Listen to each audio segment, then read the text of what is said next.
mondo lo kura mabiro dwe mar ariyo higa manyien nyaka oyud pinje 33 komiye support mondo eko lo. Koro ne odhi e meeting mondo nyisgi ni mokwongo en jatelo maber ahinya mochung' king'iyo gi jatelo ma minister ma Eritrea gi Somalia gi mamoko mowuok Mauritius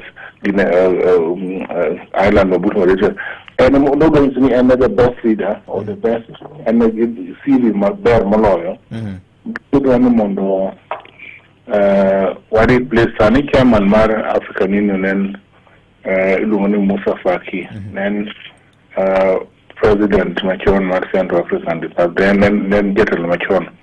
Koro iluongo ni Musa Faki. Yes. En jatelo madhi retire sanieri. Koro sanieri en nafas mar jo East Africa mondo gol jatelo. To ka en nafas mar East Africa sanieri, Tanzania osewane Kenya, jo Somali gi jo Djibouti to pod ochung', jo Somali be nyiso ni biro wane ja Kenya. Koro gima duong' en ni meeting romo mar Addis Ababa ne romo maduong' ahinya, romo ma koro nokelo ji te ma Raila mondo dhi ne brief go jotelo kaka en the best leader, the best of Rwanda. Anya nyiso ni without a favor that ni Raila Odinga nigi CV maber moloyo. En jatelo mang'ith, weche ni mong'ith kata maber mochung' mongere matek maka oket leadership mar Africa e lwete. Onyalo kelo changes in Africa. In Africa ka problem en ni peace and security mano kaka pinjo bet. Yes. Gorruok mang'eny miyudo ka ntiere pinje mag Africa mang'eny. Kuonde mang'eny opogore crisis mang'eny. Idwaro leader man nigi stature kata jatelo man nigi experience mang'eny. Mano baba niko. Raila Amolo Odinga osetiyo African Union kaka osebedo in charge of infrastructure mar Africa. Yes. Ong'e Africa te, koro ong'e ni infrastructure biro yawo pinje mang'eny mopogore opogore. Kiyawo infrastructure nderni kiketo kuonde moko tiduoko insecurity piny. Former leader mar Chad Musa Faki makoro chairman mar African Union be ong'eyo kendo osiro ong'e maber ni Raila Amolo Odinga ema nyalo jolo African Union maber. Anabi kaka number 1 kaka leader mar Kenya, kaka supporter mar Raila Amolo Odinga kendo kaka ja ODM. Kendo nabet piny gi baba seche mang'eny ma wago mbaka nikech mar ariyo ka ok ing'eyo awacho French, anawacho about French. Okay. Koro ne aromo gi jotelo moko moa West Africa we. Jotelo moko moa Guinea. Jotelo moko nitie jombetre mor ma nitiere Addis Ababa matiyo. Okay. Chan University ga koro ne dhi konyo jakom go campaign nabi konyo jakom campaign kitemo lombo pinje maoluongo ni francophone countries mondo support bid mar jakom. Exactly, kata molembo siepega kata mopimo be kendo ng'eyo ni to ere kuonde modong' monego bed ni wachore tiendwa. Ere yo manya chore tiendwa mondo wayudgo telo ni. Koro nabedo gi romo gi jombete geko okay magomba kana buda dugo wuok tich no ka dugo ngeso na bet kanyo mabuda. Romo gi kata ambassador ma Kenya Ethiopia rina binaromo go bedo go piny wacho ko ng'eny. Kendo ne walombo kaka wanyalo timo limbe moko e pinje gieki mondo kura gi nikech wan gi ndalo fochiko kende. Yes. Nyaka ma kura gieki mondo obed ni baba obedo chairman mar African Union Commission. Koro natimo mago in my capacity kaka ng'ama be ong'eyo kaka African Union tiyo. ke konde aseti mitije moko be ambe kuna sebete kendo Ethiopia be piny masebete kora ng'eyo kaka gik moko dhi mbele. Erokamano. Profesa, kane waloso kodi dwe achiel mokalo ni yuago wach mar arita kwe ma Kisumo, miwacho ni nitiere okenge moko ma itimo. Kimiwa update ni ise gik gi kanye? Ne awacho ni ibro wil jotelo mang'eny Kisumo kendo notimore. Ne awuoyo gi IG Kanja gi PS kendo updates pod wadhi mbele kaka sani eri. Ma arita kwe ma Kisumo obet ka osebet oselok ji kendo pod dhi mbele gi loko ji kendo ging'iyo kaka kwe bro bet. Mano anano security committee ma Senate na senyiso mano ng'eyo. Yes. Koro weche magarita kwe tije matiyo e committee na Senate. Koro aketo mbele weche mag Kisumo akata seche mokali tang'eni magi timoga kaka capacity mara kaka member mar security committee mar Kisumo magi mar Senate of the Republic of Kenya. Koro onego nitiere another level manyaka timga. Yes. Partnership with county government mondo okete kuonde mantiere mudho e town Manyata Bunga kod Kizito kanyo ka dok Nyalenda yore matindo tindo ma ji odak e kidhi kata kichomo Kapute era ni kiketo lights kendo mawato kendo gweng kata Tito bosebedo gi a problem. Yes. Tito says I discuss the Senate weche mag insecurity weche mag kwalo dhok matokoro dok piny nikech malo jimo kaduogo piny gisondo gini makoro sana dok piny nikech ne wasebedo gi romo gi senator ma Kericho Aaron Cheruiyot wechego gi security machinery county commissioner gi weche iloso Kericho gi Kisumu. Koro border crisis na koro onge sani. Erokamano. Gima kenda nyawacho ni kata mana kidok Muron to kozo utabu to na border manandi kwa dugu Muron of course that's historically a problem but sani odok piny always conflict between your language your lumano si udo tabu chon to sani obeto yan gima nyaka wabed gi uhusiano maber gi Nandi County ka Governor Sang mano mago relation ma yoko bedo maber kidok Vihiga kocha Maseno kocha be nyaka bedo maber gi Vihiga County kidok malo kocha nikech mago border points mana counties moko manyaka wang'e na rito kwe ber mondo kik wabed gi timbe moko maricho mahinyo. Erokamano. Preliminary report wacho ni gima kelo weche mag arita kwe ma ok ber en wach mar unemployment. Ang'eyo ni Article 96 mar katiba omiyo tich kaka Senate. To kata kamano uonge gi allocation kata gulu moro moyiedhi madang' okonygo. Itimo nade kaka Senator to address unemployment issue e county ma Kisumo?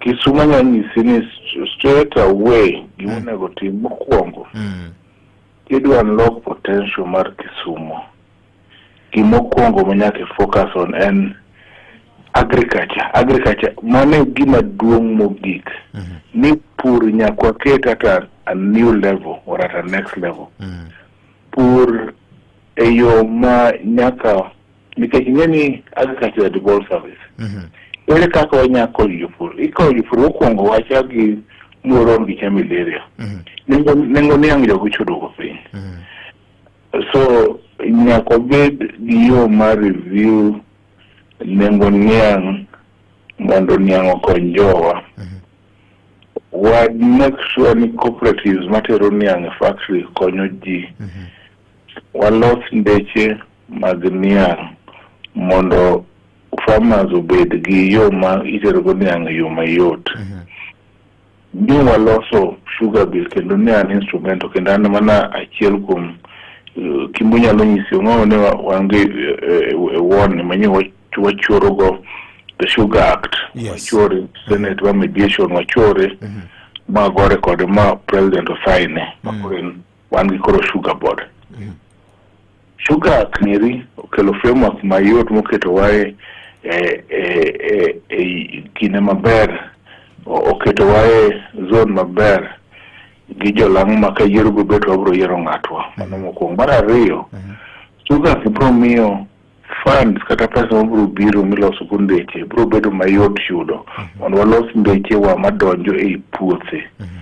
Mano biro reduce kata biro duoko piny pes ma wachulo mar transport miketo nwago niang' itero e factory.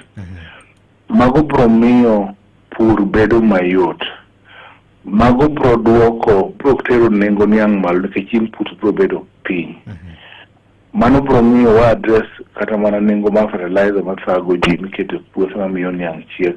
Kendo wabiro address breed mar niang' manyalo chiek mayot. Koro miyo sugar board no ka osebet tijo biro bedo mayot kaka jopur niang'. Mano wach mar niang'. Namba ariyo, wan gi rice bill mabiro, regulator chele.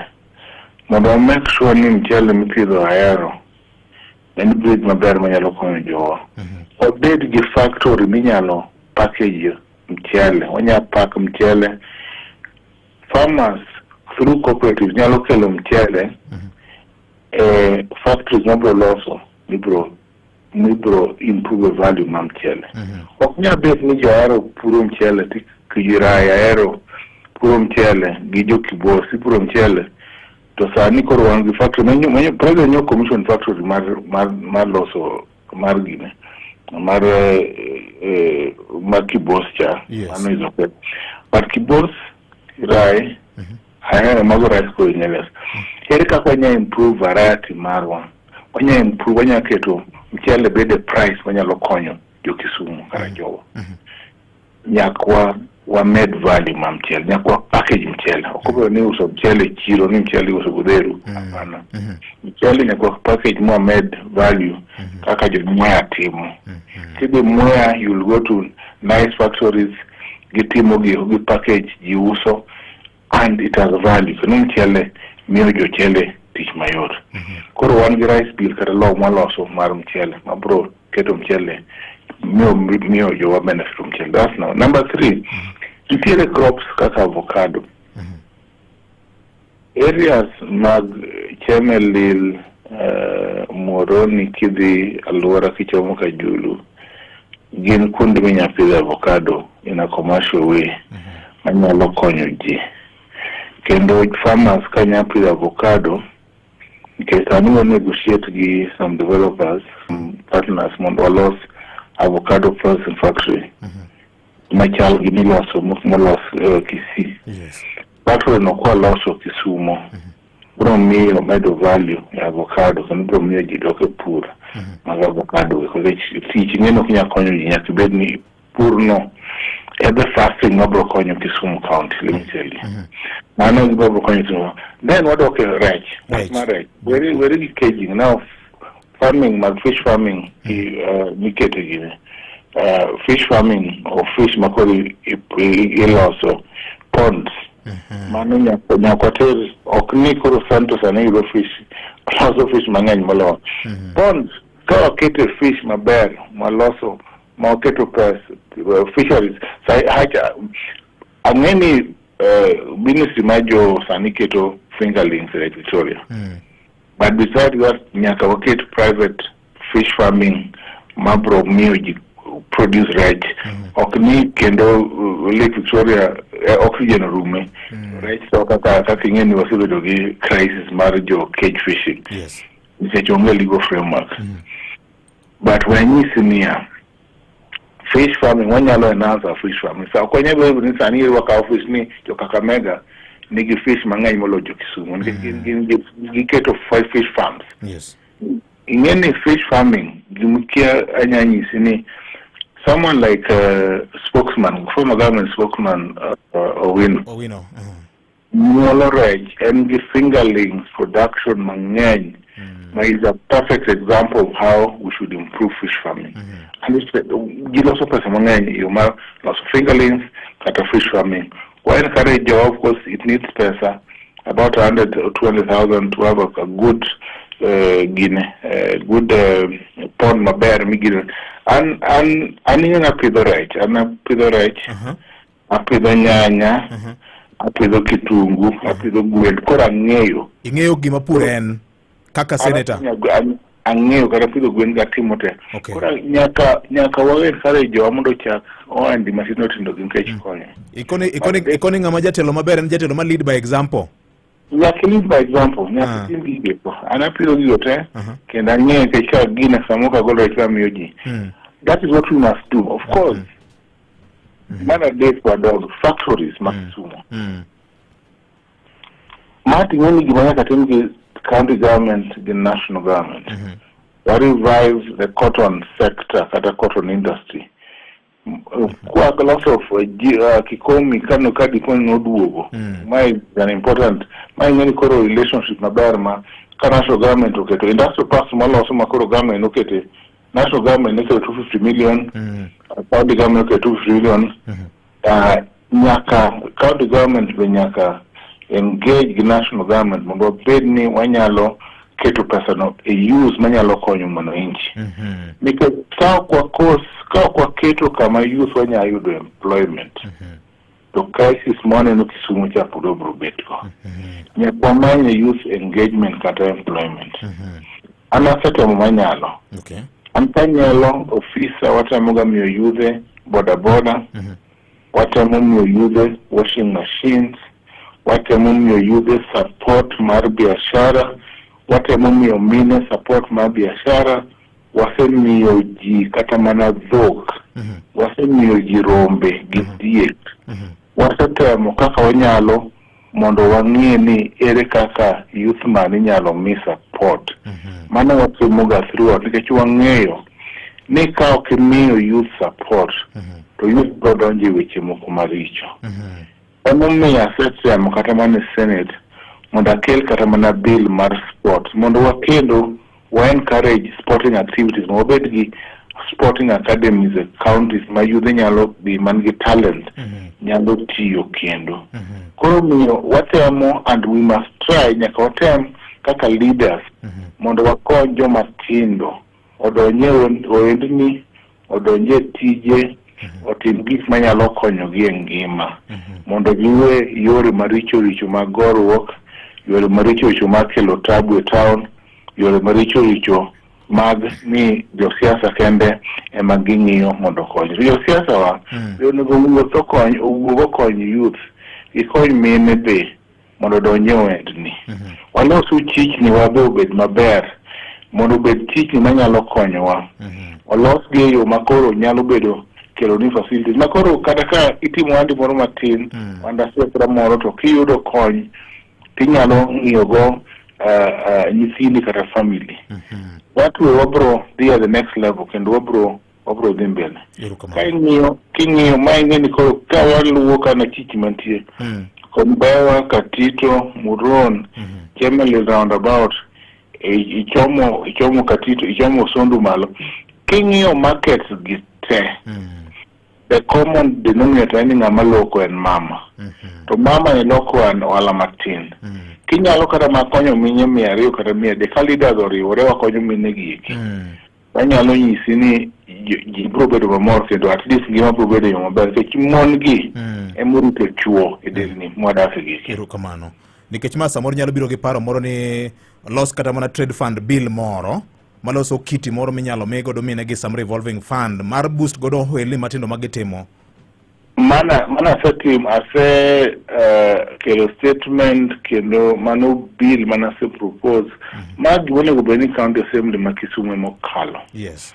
But ase kele other statement senate ma wase penjo county measures magiketo mondo kony go joanti matindo tindo. Koro ni kaiti watimo mag seria gi to better on the ground benya kwa konji kenya kikonji mondo nyisgi ni ere ka konya improve ngima mar ji. Erokamano. Senator, so mani goti muga empowerment nicha wamia aminda gini pesa the other day wamio Silbi gini pesa wamio Ninja Man gini pesa mondo giloko oala and that is important kiti mumanero to kori uo kimio kata mana master giloko mtoka so they do their businesses out there and that's good. Koro ki empower one woman to empower the entire village. He empowered the entire community. Kaki miyo ngato, imiye pesa modi lokogo ala. Nini, so one mucho gamine kondele kata manyata. Karwadi njogi kana bungi kao mine mo kimiyo gi empowerment. Ingeni ikonyo chuo. Mane ot, ikonyo chuo mane ot. Erukamano. Ingeni ye sub-counties moko be. Idi moroni kajika Woodrow miyo gik moko mag go picha miyo oloso gire but konyo whole family as you go. That is important. Erukamano. Senator, kane wachako twak ni yuago wach mar nok mar pesa mowuok from National Treasury to county government. Sani Council of Governors ne wacho ni ginyalo biro ng'uko chenro mag tich ne counties mekwa nikech delayed disbursement of funds from the national government. Ma inyalo kony nade? Ang'eyo ni sani Dora bende podu une mediation gi National Assembly. Ukonyo weche gi nade mondo japinyo yud services? Mediation dimbele between the National Assembly gi Senate Gaparoba gi chair mar National Assembly debate kata king Kijimbele negotiation. Now, difference on 391 million ma National Assembly will propose the 411 million or 4 plus 20, 411 or 412 billion ma your Senator propose. Now, one we stand for devolution under Article 196, Nyako protect devolution. Problem ka and the road fund. The National Assembly now negid one mondo gilos ndara. Ndara again in counties they are devolved. Money crisis. So National Assembly now ni onegomigi person mondo gi control kaka MPs. Yet person onegobeni counties ema control. Money problem and tireka and interlock between interest members of National Assembly. The devolved interest money more protect our senators because one only person irinyakadi to the counties when the counties only manage person magndechegi. Okay. Okini your MP ukatamu jumbe this team go TJ this also go ndio get manu TJ county kuno wenegi donji. Ma money problem until that's why Council of Governor Chairman Jir mabe client no we watching ko watching onego funds go be lock mondo county bed gi get the person mondo toti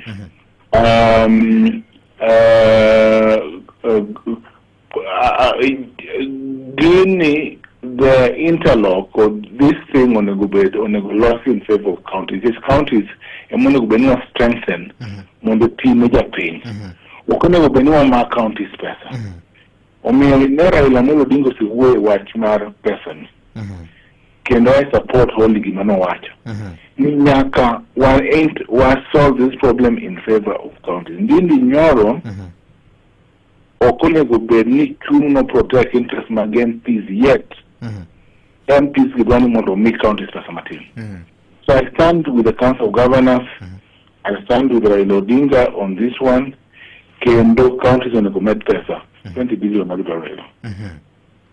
Senator, ango mutemo kaka Senate mondo ensure ni we one get timely disbursement of funds from the national exchequer to county revenue accounts. Nikech mabe na chel kom problem usebedo kanitie.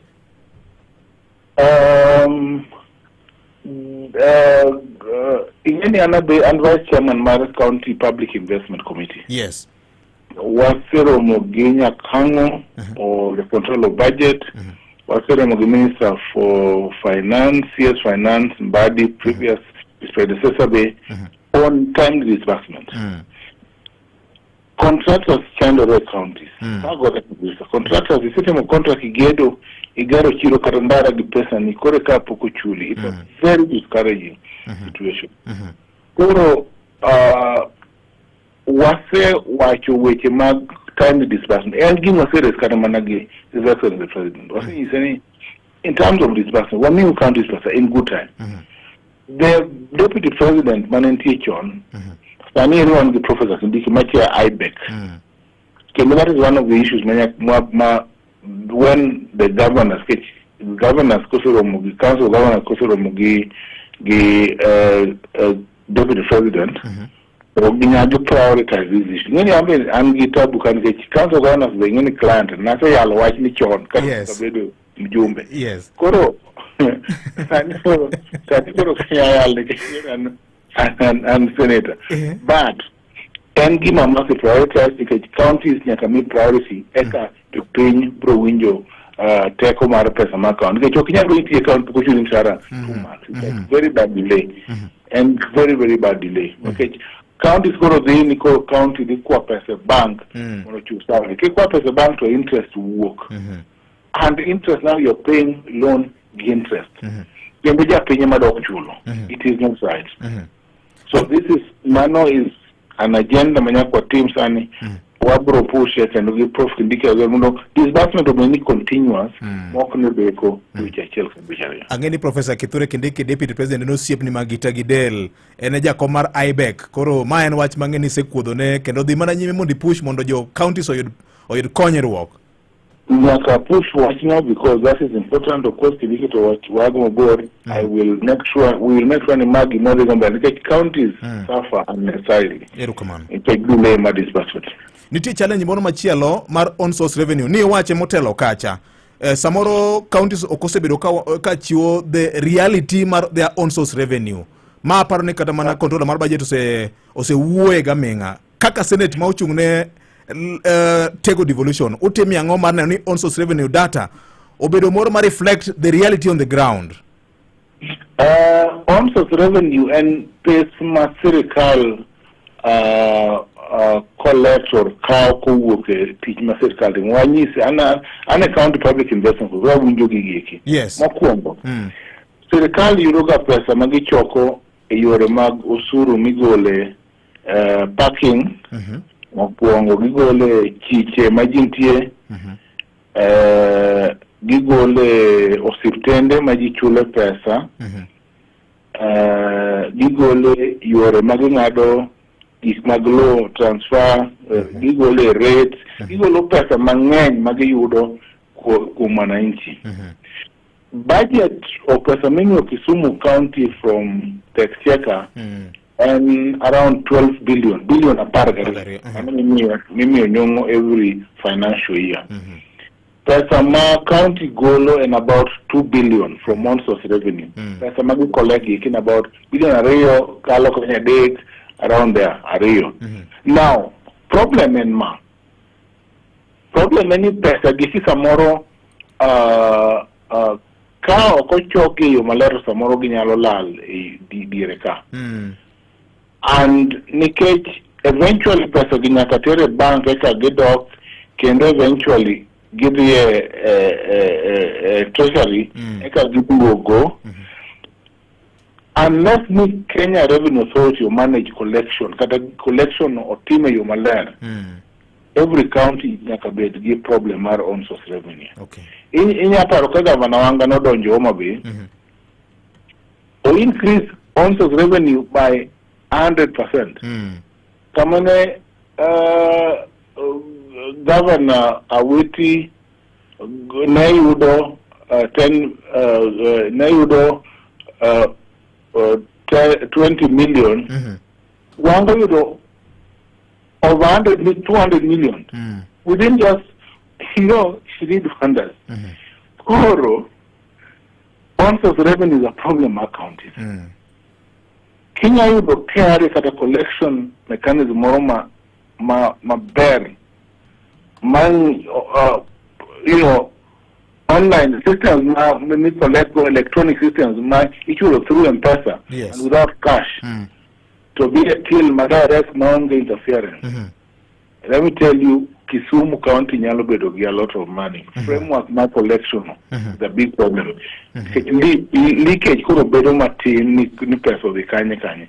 Leakage bedo matin kuro pesa miyudo ng'eny. Kuro mano is the first law. Kidonjo Kisumu County kidwaro gindo on source revenue nyaki iter malo. Okay.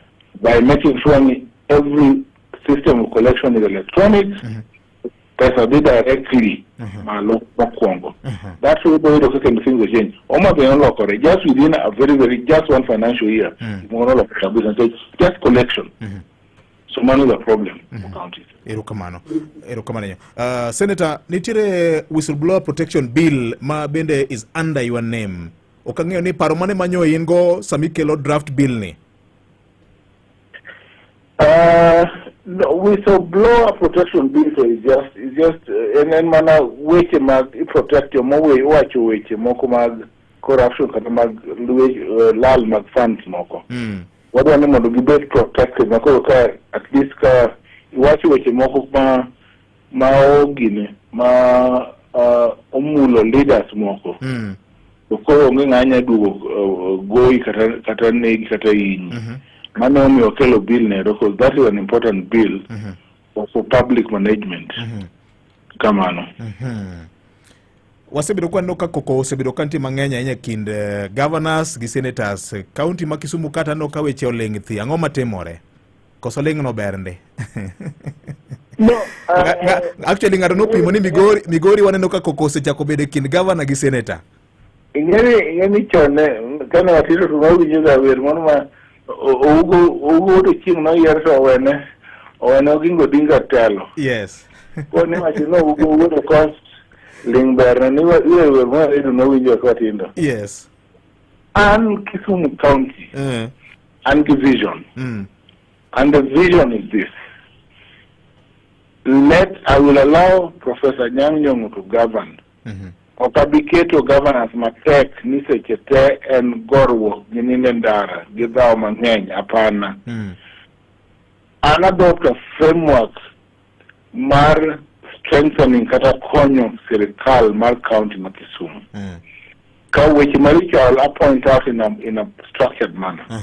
Okay, mar gorwok. Okay, mar liel. Ka gibire committee abro wacho kako nego losi and those things. Ka Jojo Kongo bire committee ka izo ndaro ngateno Kongo kato urutimo marachi. I tell them that all the time. Yes. And I'm hoping nigi bro improve. Izo ngini ubiro ka erigi account ma qualified kata ma disclaimer. Nigi biro wencha Kongo bire public accounts committee. Sure, liberal account richo. I told him no, matter is wrong. You cannot come to accounts that cannot be verified. I just said, improve next time because gigi mang'eny pesgi cannot be explained in this sector. But I will not make too much noise about it. What I want is onego improve on delivery. Because a lot of gikma timore in county.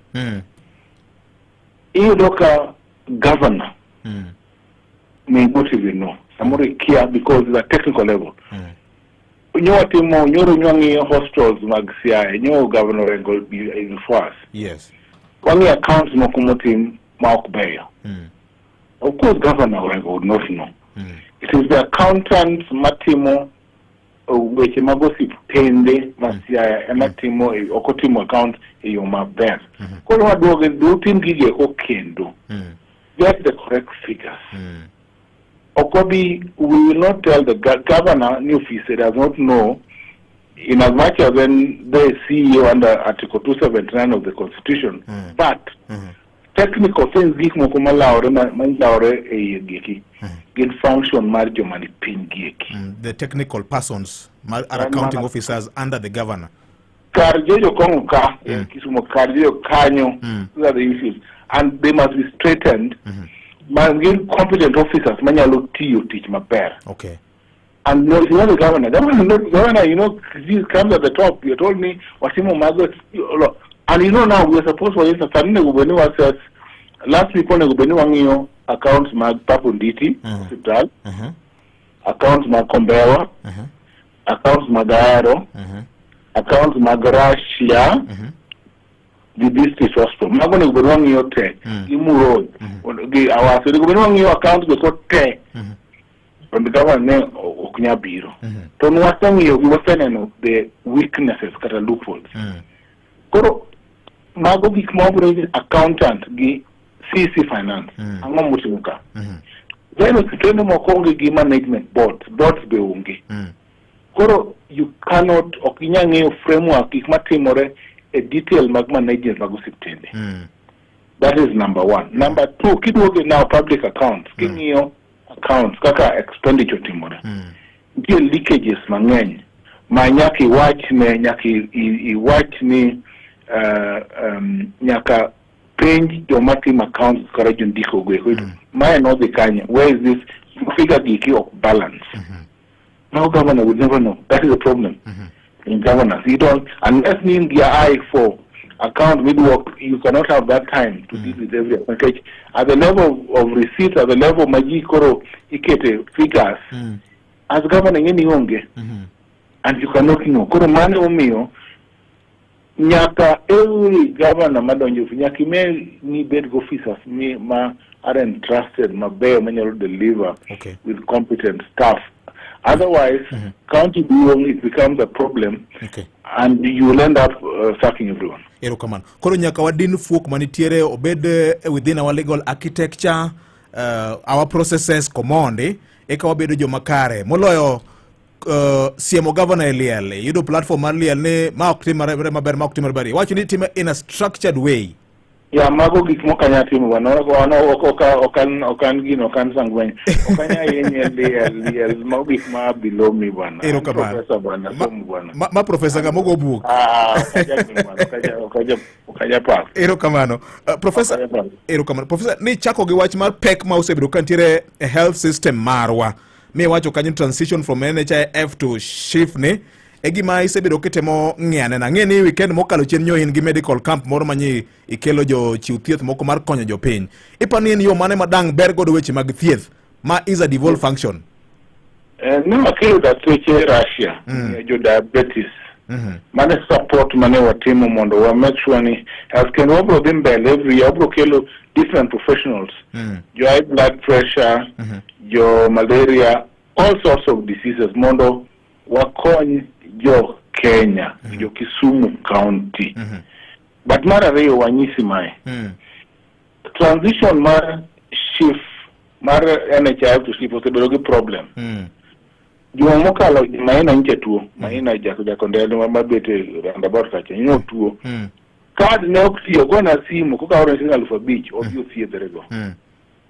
And man a problem. He's not the only one. There are many people magocho nani wakatito card nokti or kombewa card ngaro yogo jalego mobogo choni and card nokti alego na original fareyo.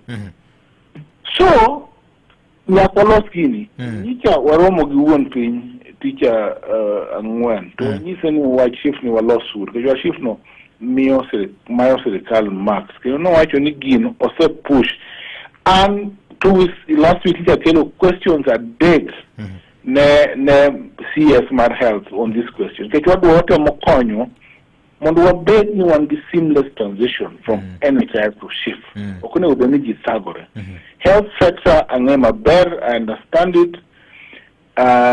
Kendo nyaka wabed ni wamiyo health priority. Kech universal health care. Mwangi under the framework mar the social the Marsha. Social Health Authority. The intention any wabed ki universal health care. Ngata manegwen. Unigo bed ni nigi card. Unyalo access CS. No. Manegi mwangiyo. Okay. Gimone go bedi mure Kisumu. Kone go bedi ja Kisumu. Ma onge ginyalo. Chulo for CS. Unego bedi kodi hospital. So isi the nono ko chulo card masin for isi the nono of manigi mangiyo etelo mangiyo mambele. Senator kapoko ka osime mag jopiny gi penjo mag jopiny nitiere gima iluongo ni Abuja Declaration mane owacho ni 15% mar revenue mar country onego bed ni bedo committed to health services. Iparo ni mabe wanyalo attain gima chalo kamano mar konyo e bero sector mar thieth. In fact, Abuja Declaration was perfect. It located 15%. Yes. When they go there now, more health is wealth. Mano emanyami citizens still live and grow the economy. A sick country is not a country. Okay, country minya kono kaji tuote. They spend more. Kajite represent which might face oginya deliver oginya grow economy. So when you focus on health. Mano is the cornerstone of life. Kamano. Senator, abro yao line masimu, abro manyi bange kendo banka wasewenjo ni jopiny wacho nang'o kuom weche mabura miwacho kinyi makauno. Ng'ato penja kani ka Senator pok yao dhuolo mar line. Penye Senator ni ono paro nade kuom chung mar kanisa ma Kopere e weche mag governance mar piny Kenya ni. En ni kanisa ni kare koso kanisa dodonjore e weche mag sirikal ahinya. Ma ote mar Jeremy Onyango winjo wa maber ahinya ka en Ouagadougou, Burkina Faso, ko stream wa live. Wach mar kanisa. Nasewacho maeri before, asewacho groups moko, asewacho. Kanisa odhi ahinya. Kanisa onego beni rito chuny japiny. Kanisa nyalo wacho ni marach to ma ok rach. To kanisa ok onego donjre siasa. Ka kanisa odonje siasa, ng'eni nitiere gimoro ma incho kele bunge ma incho wacho ni kanisa koyawo biashara mar school, kata nursery, kata training, to bichul tax. Ane tabu mantiere kae, I know that. Mane problem achai. Lakini kanisa onego bedni kayo japiny e yo maber. Kanisa onego bedni kelo kwe. Kanisa onego rito chuny japiny. Ok onego bedni kanisa kelo dhao. Kanisa kelo conflict. Kanisa undermine leaders. That is wrong. So Catholic incho dhi ahinya. Kata weche mag duoko pesa manyaneoni. Pesa kotere kanisa ni gero go japiny. Joma leme kanisa go gin joricho. Joricho ko ile monegi. Kata joma kelo pesa kanisa machiwo sadago gin joricho. Teondo pesa ni kai mundu lemnegi. Okenya duoko pesa manya gero kanisa for joricho ni duoko ni korin. Podi ne piny ka podi jaricho. Ipod lamo. Nyasaye onenwa ng'uono. Ruoth Nyasaye orit chunywa. Oketwa kama ber kima wanini. Lakini okwanyambe ni kanisa bero ni anobore gi sirikal all the time. That is wrong. Erokamana nya Professor Senior Counsel Tom Ojenda, Senator ma Kisumu County kaloso kod Okinyi makono. Senator, wabro manyi toka wasinjo ni to jopiny wacho nang'o kuom penjo magen go. Kete manaka. Iwacho nang'o? Amanyi banka wasinjo ni jopiny to wacho nang'o ka giseoro penjo mari. I will wait. I will wait. Awinjo jopiny awinya ng'ena mimo kamiyo gine penjo. Erokamano. Aminda master gine penjo awinji. Erokamano. Unyango to en ngoba. Boss, ne akekta ni mano in tapenji. Mai gari mane manyien piani. To parieni en zero mileage, yani en gari mane pokoriembi. Ting'en gi pesa miketo manade ni. En kujipanga kaluwore gi uchumi masani neno. Gari ni iluongo ni Changan, En gari mosebede chiro kuom higni madhi 160 to sani en tie pachoka. Iwacho adier? Kasto parieni gi mi gari no e yor hola, yani hola mar 100%. Tapenji.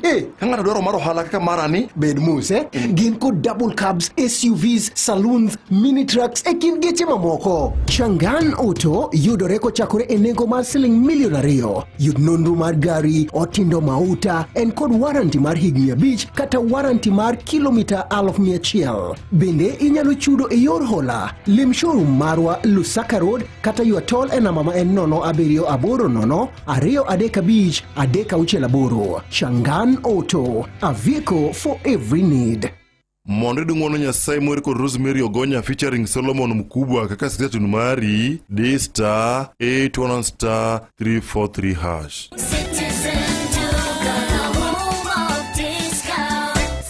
Duka, the home of discounts, inakuletea this week's Mama Safi package from Quickmart. For only 906 shillings, utapata 1 kg powder detergent at 329 bob, 800 grams bar soap at 149 bob, 4-pack white tissue paper at 189 bob, 140 grams toothpaste at 199 bob. Hizi zote ni less than 1,000 shillings, meaning utasave 219 shillings ukitumia Citizen Duka. Piga *487*5#. Choose Quickmart, then select Mama Safi. Lipa na ukisha lipa utapata message ya kwenda kuchukua package yako kwa Citizen Duka counter ya any Quickmart supermarket karibu na wewe. Citizen Duka, the home of discount.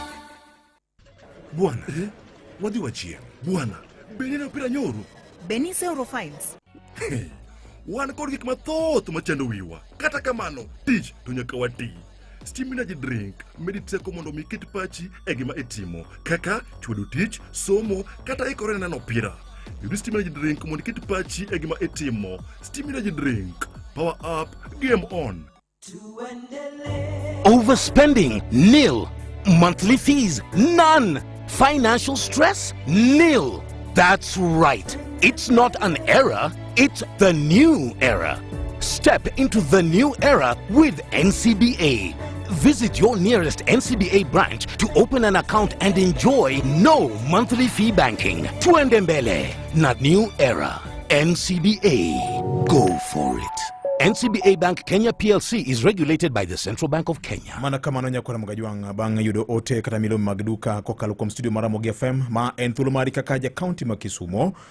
Ngama ugeno weche mag devolution nyakwara Mugajwang ung'eyo ne achiel kuom gik ma omiyo jo Kenya nogo kura ndi kinde mag referendum ne katiba makoro tiyo gi sani ni en wach mar sirkal mag loch gwenge mwaluongo ni devolution nikech chenro mag sirkal ne biro machiegni gi jopiny. Iwacho nang'o? Penjo mari en mane? Senator ma Kisumu County pod wan go e line kanya kwara Mugajwang obiro duoko penjo mari achiel kachiel. Namba en 0722299977 0723 ma Ramogi. Hello Maramogi. Hello Ramogi. Victor Makajuma. Oyaore.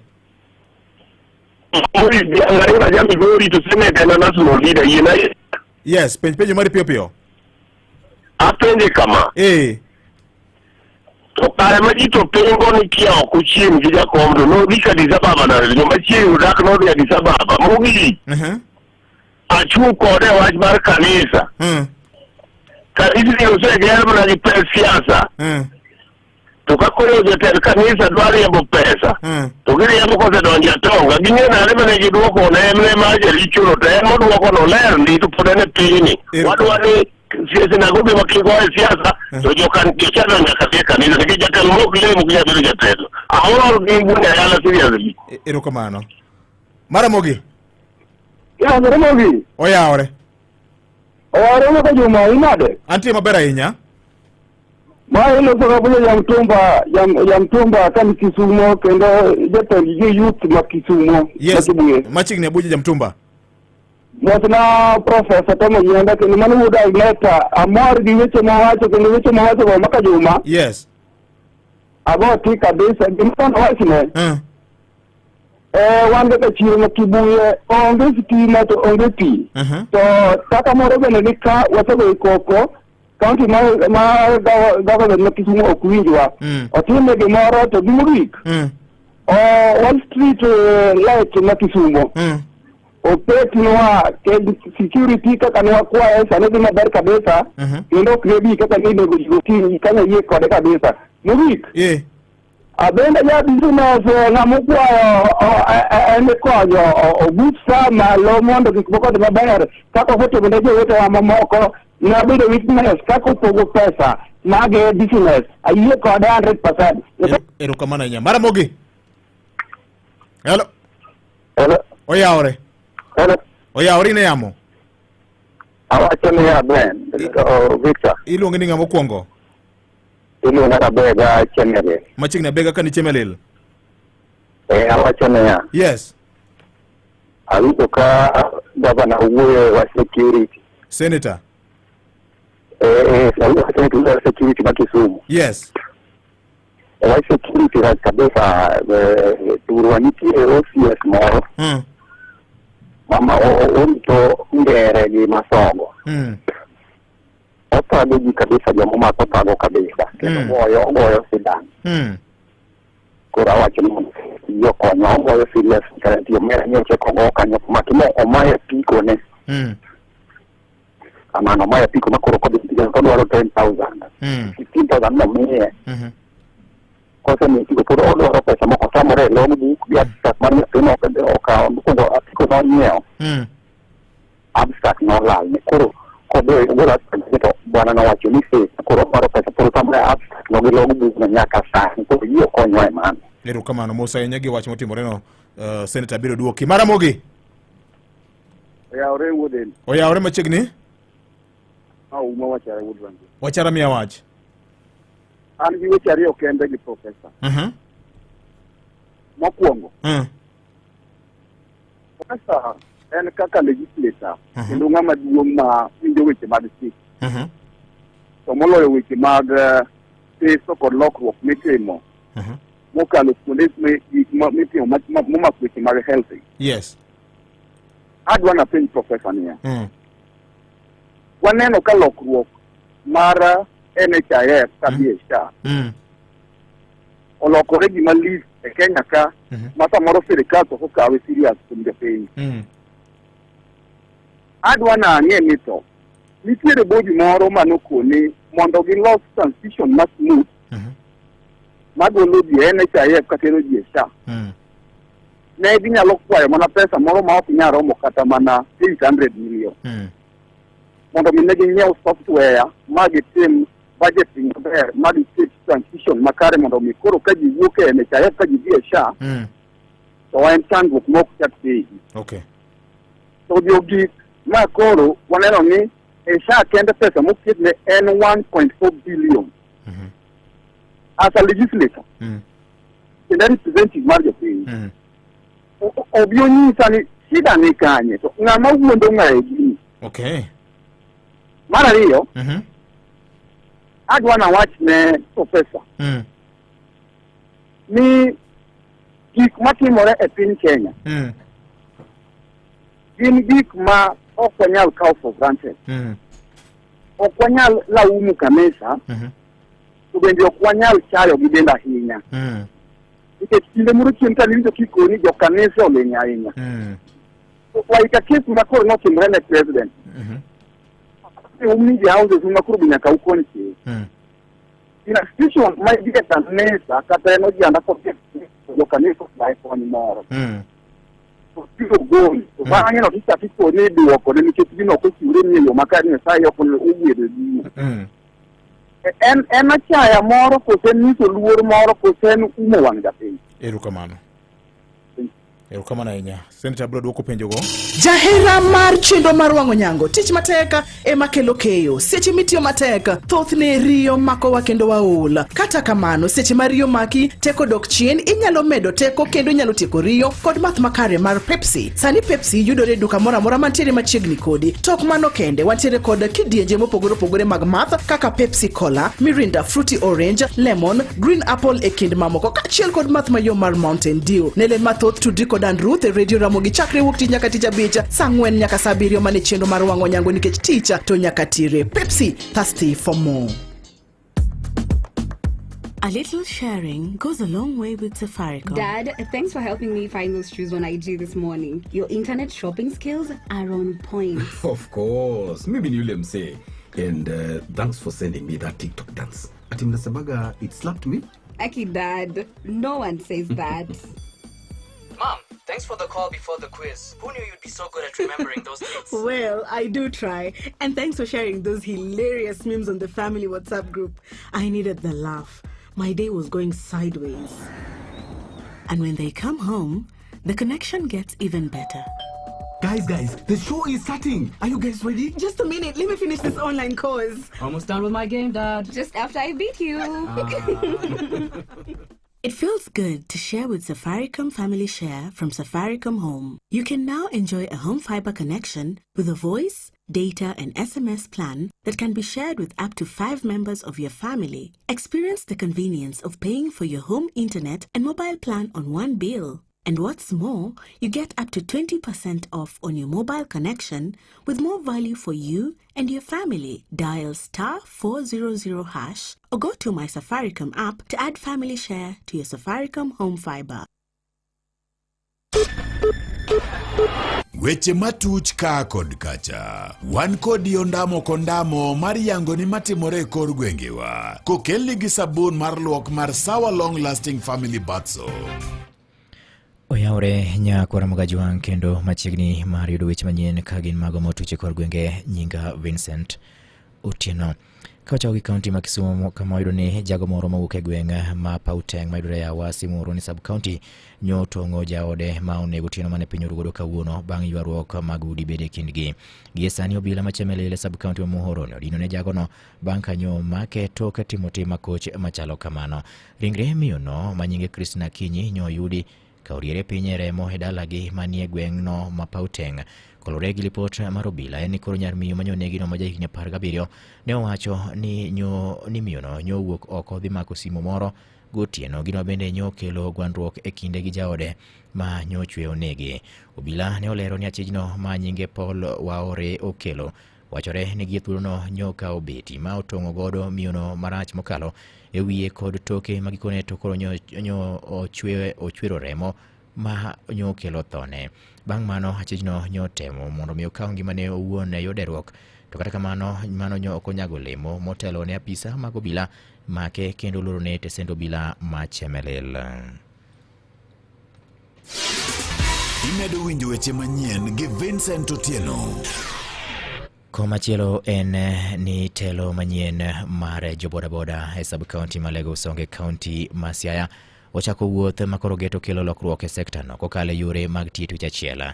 Jakom mar jobodaboda ma Lagos Songe sub county mano Paulo Wino Lika owacho ni koro gin gi geno kata geno margi maduong' en kelo lokruok e chal mar sekta no e thuolo mar higa achiel mabiro mar neno ni jokanyo mag sekta no mar jobodaboda omesir ma jiwogi kotenore gi yore mag yuto. Kuge county ma Siaya, George Amolo giler mathoth e wachni.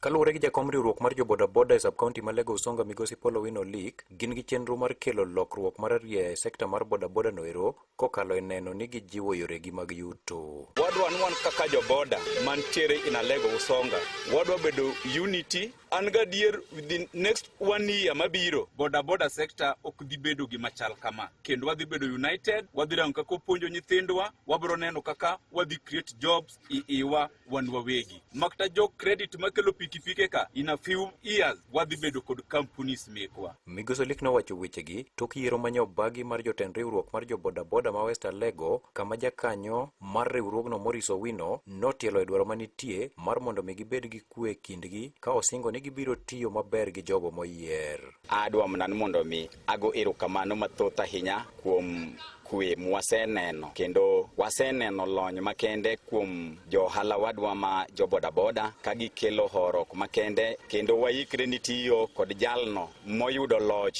nikech koro en mobiro bedo jatendwa. Ka Margaret Ohenga manoyier jakeno to luwo ni genogi en loko ngima jokanyo mekgi. Wawacho ni bodaboda sector nitie lokruok maduong', gimwa geno maduong' nikech wan offices 14 wadwa mondo mi wamakre to mondo wakel lokruok maduong' e sekta mar boda. Ochope okang' kama jaboda nyalo bedo gi chandruok moro to joboda nyalo tero kata nyithindgi e skul. Mano paro manyo wan go kaka nyo wawuotho, wan wawi kaka joboda, ng'ato nyalo bedo no onge kod ot, to ka wamakre kamoro achiel to wanyalo tero level mar bodaboda e section machielo. Magi giwacho ka Elizabeth Paul to kono jogo manoyier gi jogo manoyombi mondo miyo ti kanyakla. Wan gi lek mang'eny ahinya kuom sekta mar boda ni, kendo mane momiyo wabiro kanyakla achiel mondo wariwre wan duto, mondo wariwre ariwa ka achiel, nikech riwre tieko kata bed no yiera ok anyalo kenda ka onge joma moko bende, en ni nyaka ji timre nade, nyaka ji riwre. Omiyo kata kidong' to en niya, dong' ok en ni ok oheri, en ni sani ema ok otimre nade, ema ok ochopo. Kikalo bende go erokamano, kik ipar ni pek ahinya mohingo joma moko. E kinde yiero manotim Mwer Chiefs Camp, Richard Ouma noyier jakom, Christine Ochieng jalupne, Morris Ouma jagoro, ka jakeno noyier Margaret Ohenga.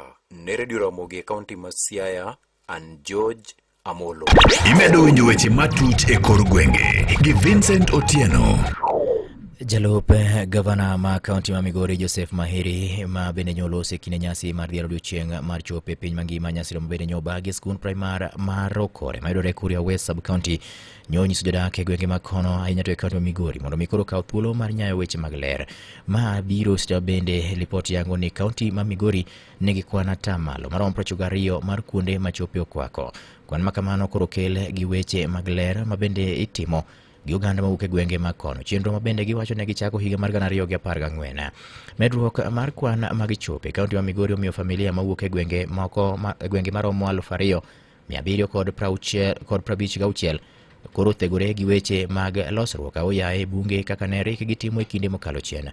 Kata bed ni kwan mag chope ne omedore kamano e kaunti ma Migori, kwan ma yande ne ogol kod migawo mar thieth e kaunti no yango ni rang'iny mar weche mag ler e gwenge ma konto ne odwok piny kawuok e kwan 93% mane en e kind higa mar 2020 kod higa mar 2020 to kod 3 kanyaka ka odok chien nyaka gi kwan 85% higani nikech midhiero mar ohula mabende ne okwako moko kuom gwenge e kaunti ma Migori. And I want to take this opportunity as a county government to thank the people of Migori for taking the issue of sanitation seriously and accepting to work with us and our development partners.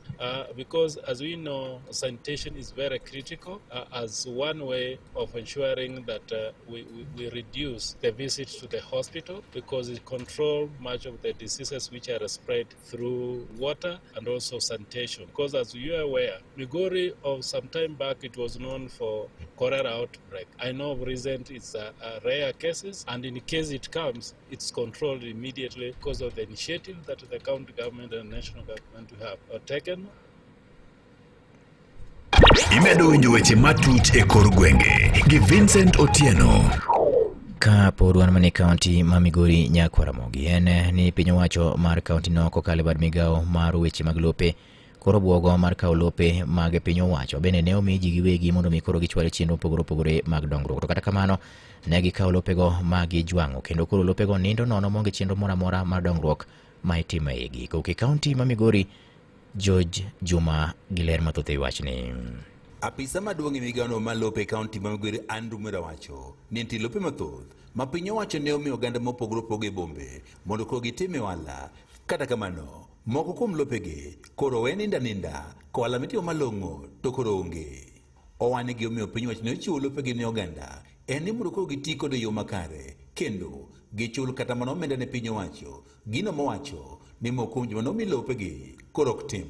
Ne owacho ni kaka piny owacho mar kaunti ma Migori lopego mok ti gi yono makare koro piny owacho mar kaunti dhi kawo kendo miyo gi ji mabende koro oikore mar tiyo kodgi yono mowinjore. In the course of this financial year, we will be repossessing quite a number of undeveloped plots. There are people we have given plots and they have not developed. There are people who have been given plots, they have developed, but they do not want to pay their rates and rents. So what we want to do as a county government, we want to have a working environment that is, conducive, that is friendly to the public and to the users. Apisa ne wach ni en gima leni kata moko kuom lope mabende koro inyalo tige yorego mag ohala makare chuny bombe koro moko joma nomigi koro oketogi mago magipure cham. Mwera wach ni kaka piny owacho mar kaunti ma Migori gombo margi en ni kata kidonje boma ineno ka ochane makare kabende mae nyalo mana bedo makare poni lopego mag piny owacho nomiji giwegi koro tigo makare ka igere utego mabende neno maber. Mtu kwa town katikati na ameweka mahindi kwa town katikati, na hiyo place inafaa kuwa at least kuna kanyumba kazuri kamejengwa kule na watu wanafanya biashara and things like that. So that's what we are trying to change as a county government. As a department, we have all the support that we require from His Excellency the Governor in terms of hitting his manifesto, dealing with it to the very end. And then we want smart cities, we want smart towns, we want smart municipalities. Nenya Kalondo Maramoiko ke kaunti ma Migori, Anjo Juma. Imedo winjo weche matut e kor gwenge gi Vincent Otieno. Komachielo Nyakwaramogi en ni koro jodak e kaunti ma Homa Bay biro yudo thuolo mar golo pachi kolure kod gigo magidwaro mondo mi koro timnegi kolure gi weche mag dongruok ma en bang' bedo ni piny owacho mar kaunti no nyodonje winjruok gi riwruok moro ma ok mar piny owacho ma ong'ere ni Uraia Trust kaka yo mar ting'o malo weche mag telo makare kendo nyayo mabende biro konyo chwalo chenro opogore mag dongruok ne oganda go. Okang' ma kamano koro biro neno ne jodak e kaunti ma Homa Bay bende onywandie chenro ma opogore mag dongruok. Jatend migawo ma ochung'ne weche mag dongruok mar kor gwenge kata devolution kaachiel kod weche mag telo e kaunti no mano Grace Osewe kanyakla kod director mar riwruogno Oliver Waindi nyochuo wang'i e kinde ma bende sirikand kaunti no ma Homa Bay nyodonje winjruok machalo kamano gi riwruogno.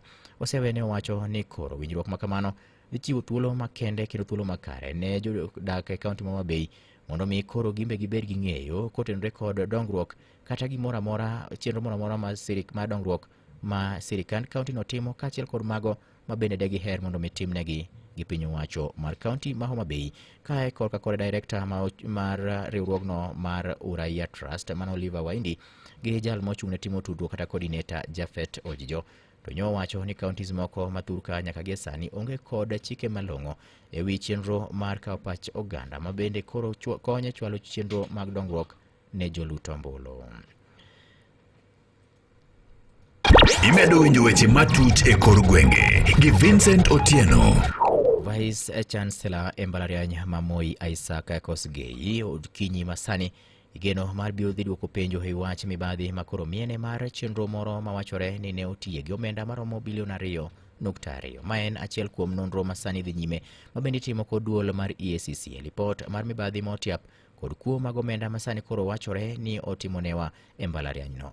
Jatelo no ma koro biro duoko penjogo e apis duol mar EACC manie boma ma Eldoret ka chakre okinyi ma kawuono en kaachiel kod jago kwano maduong' mar tat somono mano Elga Samoei Wilson Bet ma bende ne en jatelo mar procurement kata jal mabedo chung'ne weche mag ng'iepo mag mwandu e mbalariany no kod Moses Kipkelui ma otelo ne sekta mar weche mag dongruok igeno mar biro duoko penjo kotenore kod weche mag mibadhi masani koro mienogi.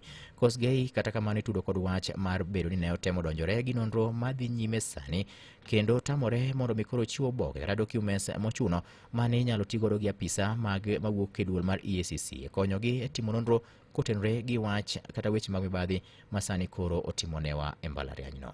Giko mar weche manyien nyakwara kane gin mago ma otuche kor gwenge kaka ne gimolno mesa mar kawo weche manyien Radio Ramogi. Watudre ka oromo saa 7 thuolo buduka mar mi weche manyien adimba. Nyinga Vincent Otieno. Magone matuch ka kod kacha. Wan kodi ondamo kondamo mar yango ni matuche kor gwengewa kano kelni gi sabun luok mar Sawa Long Lasting Family Bath Soap. Ma en sabun mami bedo gi rapar ma wich ok nowilgo. Oyudore e kidieny mar original, rose, herbal, lemon and honey, strawberry, bubble gum kod zesty orange. Sabunde wan nigi kit rangi mopogore opogore. Kikore mayom gi pi kendo weyo pien dendi kopie mayom. Sabun mar luok mar Sawa Soap daka minga kendo nengo ne owinjore gi kwan mar pesa michulo.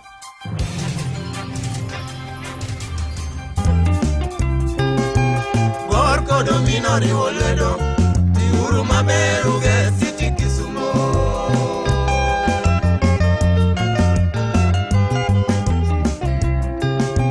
Kansila mar Nyanza mangima Oyendi ber uge City Kisumo. Oginga Moda Wasi kod Orchestra Super Rainbow Wageru Kisumo Koda ntie kod Professor Nyanza mangima Tom Ojienda Senior Counsel kendo Senator ma Kisumu County wuoyo kodwa weche bura ka weche mag governance kando gikomo abendo yie thuolo pod mari ni japiny akwayo kaka jago kura penjo mari kapok aduoko wach kata turfuong ne Senator ma Kisumu County Professor Tom Ojienda Senior Counsel mondo duok penjo manitie ka. Athan Onyango ka wuok Manyata penyna Professor Senator ni wahere mokalo kuom empowerment programs mosebedo kotimo ne jowa matindo to penyna go ni to wach mar land rates ahinya joma nitie kod mier machiegni kod metropolis ma Kisumo gimbe pod ijuogi to gin e reserve dho ni taon omuomogi. Okay, mano penjo ma bende abro penje. Aito machielo ka wacho ni maka jomo oyawre ahinya. Amora nyegi Professor kuom duoko penjo en oko muomre kod weche ochano weche maber mokalo nyaka jo maber kod structure maber ahinya mar siemo gima timore marach e sirikal mora mora. Vioje aungo Senator lwedo kuom tich maber ma otimo nyise ni wan kaka rawerni maseme wan bende wadware. Mike mar Nyamarwa Kabich wacho kamano erokamano ahinya. Victor wiji maber ahinya ka an ka puothe mosna Professor amora ahinya kode ma ote wacho kani maka jomo oyawre ahinya. Penyna Professor ni to oneno nade e wach mar revitalization mar Kikomi ka achiel kod tego wach mar blue economy kaka achiel kuom yore ma nyalo kelo konyruok ne jopiny. VOJ oyawre. Nyamrerwa kao pesa kuomwa eka giregistanwa SHA.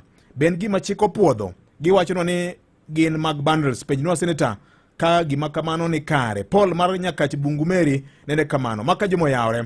Awinji mabera nyakan Sigoti Nyakach ka. Minapoji Park Professor Tom Ojenda. An astute leader. Kendo a visionary leader. Ma wa hero mokalo. Kendo iwacho kanyo ni waunguru manalwedo sirikal manie loch. Penjinago ni to broad-based government ni. Ginang'oga ng'oma nyalo yute kaka oganda joka nyanam. On a global view, kaka ngama professor, maka juba mosna wendo. Kendo amora inya kode. Wan kaka jo Kisumu, kendo jo pith mag niang. E gwenge mag Moroni. Ndech ni richo, kendo kuonde moko onge kata mana feeder roads. Jopur chandore mondo niang ochopie factory. Penjinago ni to en strategy mane ma en go mar konyowa e wachni. Mosna jatelo maka juma, mosna go ainya, wantiere kod chandruok ainya ne weche maga ECD makisumo. Wan kaka jopuonj nitie weche moko madiowa. Bentie kaka onyalo advocate ne wechewa e bunge ma Senate. Erokamano ainya otechopo kare. Senator miyo sirikal direction ka gidhi marach okrach. Tabu biro mana nikech kanisegi osebedo calling all along ka gik moko timore maricho. In fact, negi yao holy pulpits to be platforms mag insulting other leaders. All of a sudden there is some change of heart. Ka ginte kod hard tackle. Nyiso ni kanise kao tribal gi partisan politics. Jodolo timore ka gima gin gi support kabila moro to be emagi dich go. Lazaro Kanyambok nene kamano. Owino Thomas ka wuok Kisumo. Penjna Senator ni wan jotich watiyo to serikal ka usuru koro wadong nono yawa ikonyo wanade. Okay, Victor Senator mulo wach mangima. Wach mar pending bills ni en gima chendo kabisa. Circulation mar pesa Kisumo rach kabisa nikech weche mag pending bills. Bintie yo mora maginyalo chuno go national government mondo gol pesa kaachiel kod county governments mondo chul contractors manose tiyo tich mapoko ido pesa gi nyaka kawuono to county governments to nitiere waneno mana ka jongolo machalo Koffi Olomide gini ema biro gongolo Kisumo ka. Penjna go ni to ma to giwachi ang'o kaka joma jotelo. Erokamano ahinya.